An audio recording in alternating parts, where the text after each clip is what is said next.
వేయించి కొంచెం ఉల్లిగడ్డ పౌడర్ చేస్తా. కర్రీలో ఉల్లిగడ్డ తింటే మంచిగా ఉంటారు. వట్టిగా కూడా అయిపోలేదు.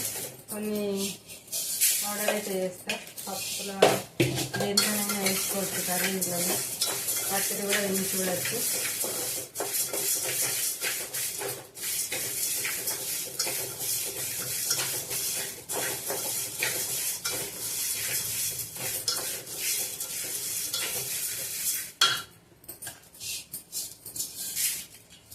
ఇంకా ముందుకు ఉల్లిగడ్డలు వేయించుకొని కంపల్సరీ ఎండాకాలం వచ్చిందంటే చలికాలంలో వండితే ఉల్లిగడ్డలు ఎండాకాలం వచ్చిందంటే మంచిగా వేయించి ఉప్పు నీళ్ళు పోసి, లేదంటే ఇది హాఫ్ బాయిల్ చేసి సగం మూత పెట్టి వంపేసి వాటిని వేయించి మళ్ళీ అట్టులాగా మళ్ళీ పోసుకొని నిల్వ పెట్టేది. అప్పుడు వారం రోజులు 10 రోజులంటే రోజు కొంచెం టైం పాస్ తినేటోళ్ళం. చలికాలంలో అయితే ఎక్కువ తినేటోళ్ళం. ఉబ్బినాయి, మంచి స్మెల్ వస్తున్నాయి, చిటపట అంటున్నాయి.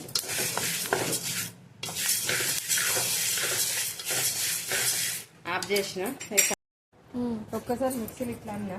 ఇక పప్పు అయినా ఇప్పుడు జరిగితే పొట్టు పోతుంది. పొట్టు అయినాక మెత్తగా పిండి పడతా. సరికట్ట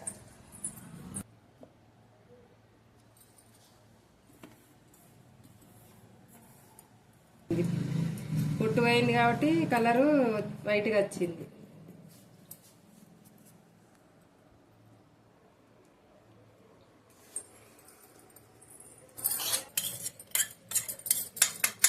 పిండి చేసిన ఇక బెల్లం తీసుకొచ్చిన, బెల్లం దంచుకున్నా. తినే బెల్లము చిన్న చిన్నవి.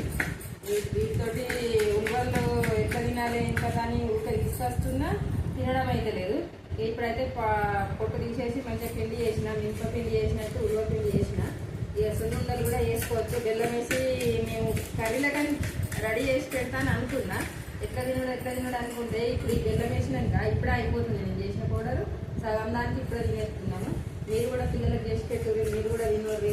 అప్పుడప్పుడు కొంచెం ఒక 2 చెంచాల పిండి తిన్నా కానీ కడుపు క్లీన్ ఉంటుంది. పొద్దున లేస్తే ఎంతో హాయిగా ఉంటుంది. మోషన్ సాపు ఉండని వాళ్ళకు కూడా సాపు ఉంటుంది. ఇట్లా తింటే ఉల్వ పిండి తింటే బెల్లం వేసుకొని తినచ్చు, వట్టి కూడా తినచ్చు. షుగర్ ఉన్న వాళ్ళైతే కొంచెం లైట్గా బెల్లం వేసుకొని కూడా తినచ్చు. లేకపోతే వట్టి తిన్నా టేస్ట్ బాగుంటుంది. మనకు అవి ఉల్వలు డైరెక్ట్ చిన్న కొంచెం గట్టిగా ఉంటాయి కాబట్టి ఇట్లా ట్రై చేసిన. ఉడకబెట్టుకుడు కూడా స్ప్రెడ్ అయిపోయింది. ఇప్పుడు ఇంతట్లాగా కూడా వేసుకొని కూడా అయిపోలేదు. అవి నల్లగా ఉంటాయి కాబట్టి ఇట్లా పిండి వేస్తే మంచి టేస్ట్ ఉంది, మంచి స్మూత్గా ఉంది. మినపపిండి లాగానే ఉంది. మినపపిండి కంటే టేస్ట్ ఉంది. మినపపిండిలో సరైనంత బెల్లము నెయ్యి వేస్తేనే తినొస్తుంది. ఇంకా తక్కువ ఉన్నా తినొస్తుంది. స్వీట్ తక్కువ కూడా తినొస్తుంది. తింటుంది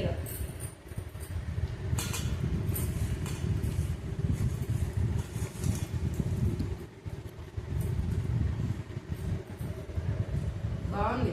వీడియోలు చూడండి. నేను ఇంకా ఇలాంటి వీడియోలు, ఇలాంటి పౌడర్లు, ఇలాంటి బట్టలు మీకు చూపించాలని ఉంది.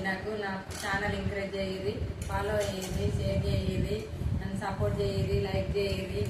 నేను మీ ఇంటి వంటలకు సపోర్ట్ చేయాలనుకుంటున్నా.